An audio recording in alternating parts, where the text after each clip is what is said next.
Hey y'all, it's Thomas Hendricks with Chronos24 in New York City, and today we are sitting down with Leo Chan, better known as Levitate Style on Instagram and YouTube, and co-host of the Asian Menswear podcast.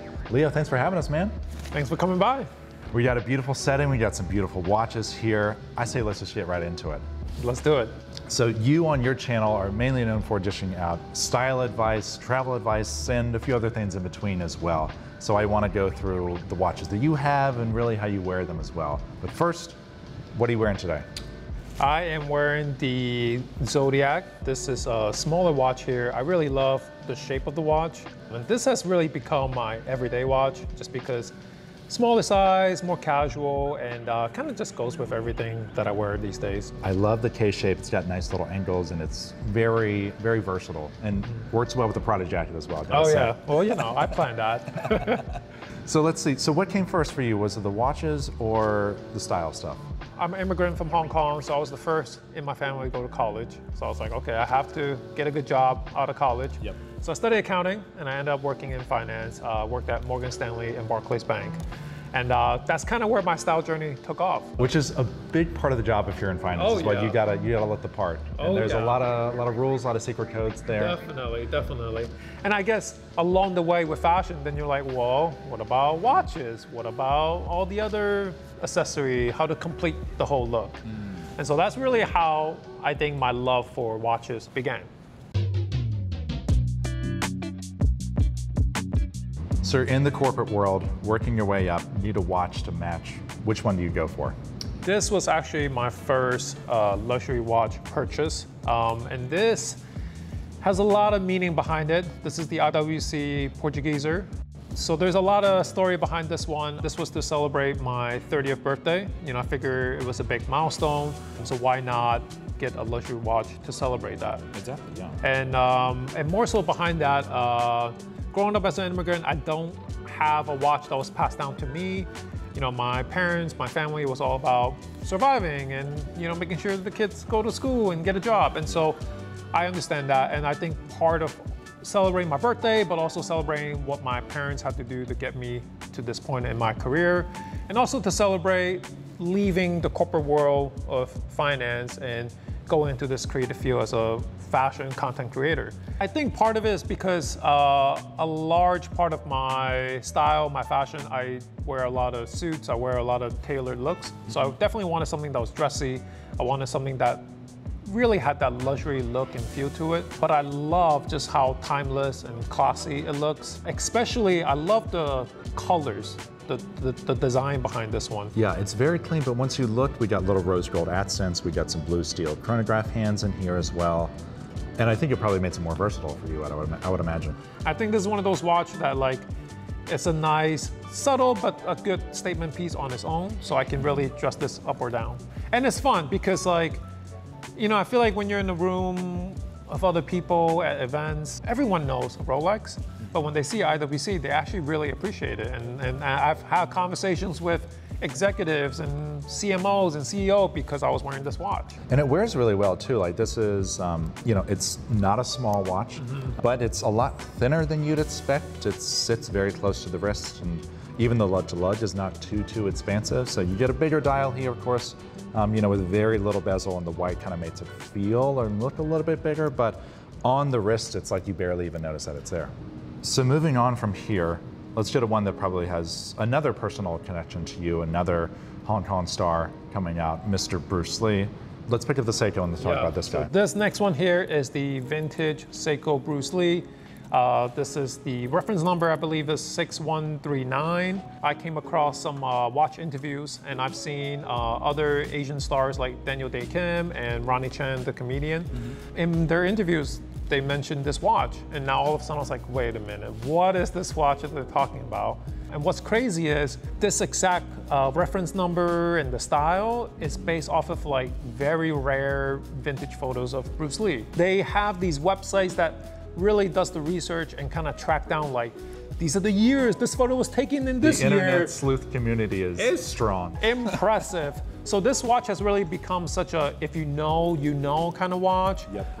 And of course, for me, Bruce Lee is such a big icon, inspiration, especially for Asian representation on in media, movie, TV. For years, he was really the only star that we knew.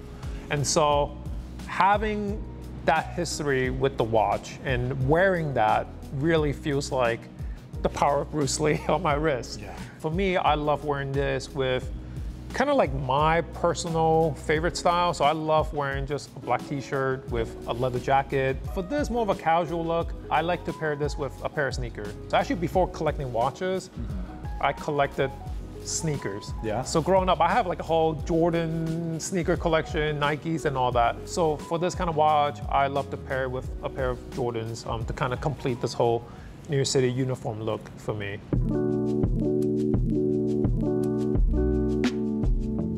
Let's touch on this Alpina here, because this is not a brand that you see a whole lot per se, talked about online, but a cool example. We got applied numerals, nice little, you know, pilot layout here. It catches the light really well, which I like. Look really nice.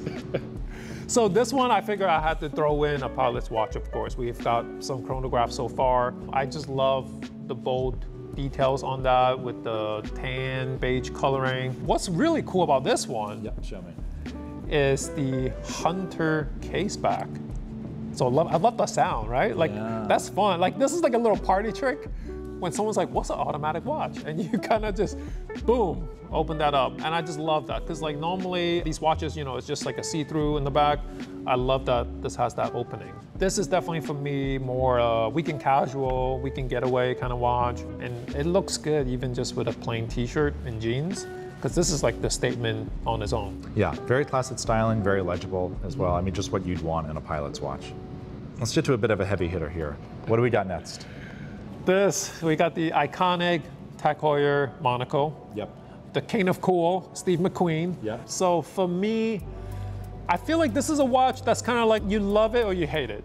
And for me, I've always loved it. For some reason, I think like growing up, even just looking at watches, this was one that I was just always drawn to. And now, most recently, I'm slowly getting into cars and getting into racing. Yeah. So I thought, this really is like my personality in the watch. So now this watch has become one that I like to swap the bands a lot more often. Normally we're working with this traditional racing leather strap, this little is the classic perforations there. one. Yeah.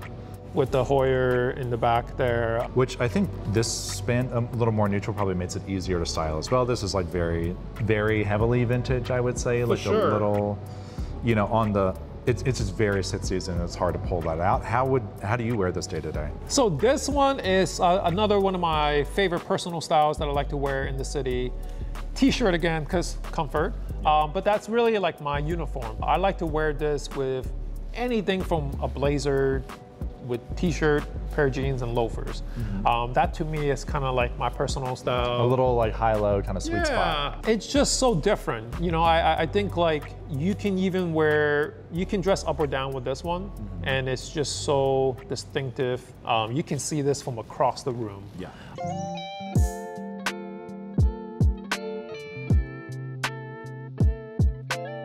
Let's talk about this G-Shock here. Oh yeah, so this one here, the G-Shock Casio Oak. So this one, again, just doing some research on YouTube and looking for some fun, lower budget watch, something casual that I can throw around. As you can see, this is the most casual one of the bunch here. This is a really great travel watch.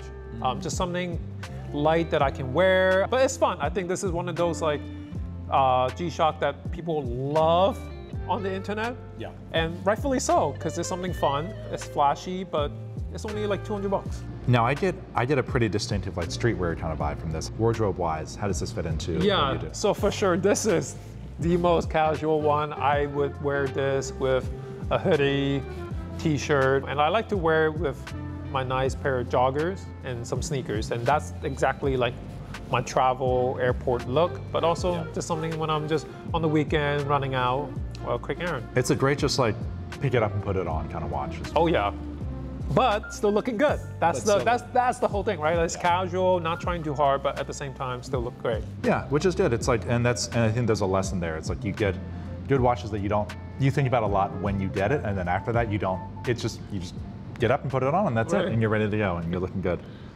Let's end on a classy note, shall we? Oh, let's do it. This is your most recent pickup, The Omega Seamaster DeVille. That's right. So this is from 1962. Was getting into vintage watches, and you kind of notice across the collection as well, I like to have a balance. So I have something new and something old. It's got some vintage pieces here. And this is even older. So mainly what I was looking for when I was doing my research was that vintage is a great way to get into the luxury market without dropping all this money. Once I found out, like, hey, you can get a vintage, beautiful, classy, timeless watch for under $2,000. I was like, okay. Yeah. I saw an interview of Henry Golding. So he actually wore a very similar model in Crazy Rich Asians. And again, I was talking about representation and talking about movie history, and that sealed the deal for me. He actually wore his own personal Omega in the movie. And it really feels like you're wearing a piece of history on your wrist because it's from the 60s. And I also really love the size. This is now probably the smallest watch I have in my collection. Yep. But it actually wears a lot bigger.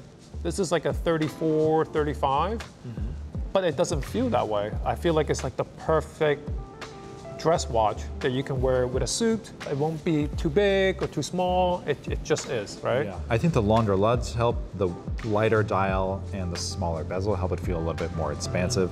And even with dress watches as well, you just kind of recognize you're not going to get some 42 millimeter, you know, big flashy kind of thing. You want to go a little bit more reserved, a little more under the radar, a little more under the cuff, let's say. Exactly. We're going very retro. So this one, I actually love wearing a retro style polo, kind of similar to the one you're wearing. Yeah. So I love wearing this with a polo, some jeans, and a pair of loafers. You can kind of take me back in time and I'll fit right in with that style. So that's kind of how I've been playing with this piece. Very like Don Draper-esque. Exactly, there you go.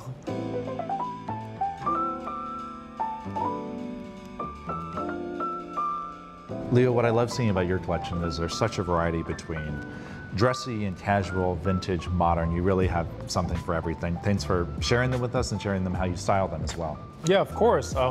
Very glad to have you guys over. And I think like fashion, watches should be attainable. And it's something that you kind of learn and you collect along the way as your journey grows. For those interested, where can they find you online? You can find me on Instagram and YouTube at Levitate Style. I also have a podcast called Asian Menswear Podcast. If you're on TikTok, I'm also on there at Leo Chan Official. There we go. Leo Chan, Thomas Hendricks with Chrono 24 in New York City. Thanks for tuning in. We'll have more videos coming to the channel all the time, so stay tuned for that. And as always, enjoy your watches.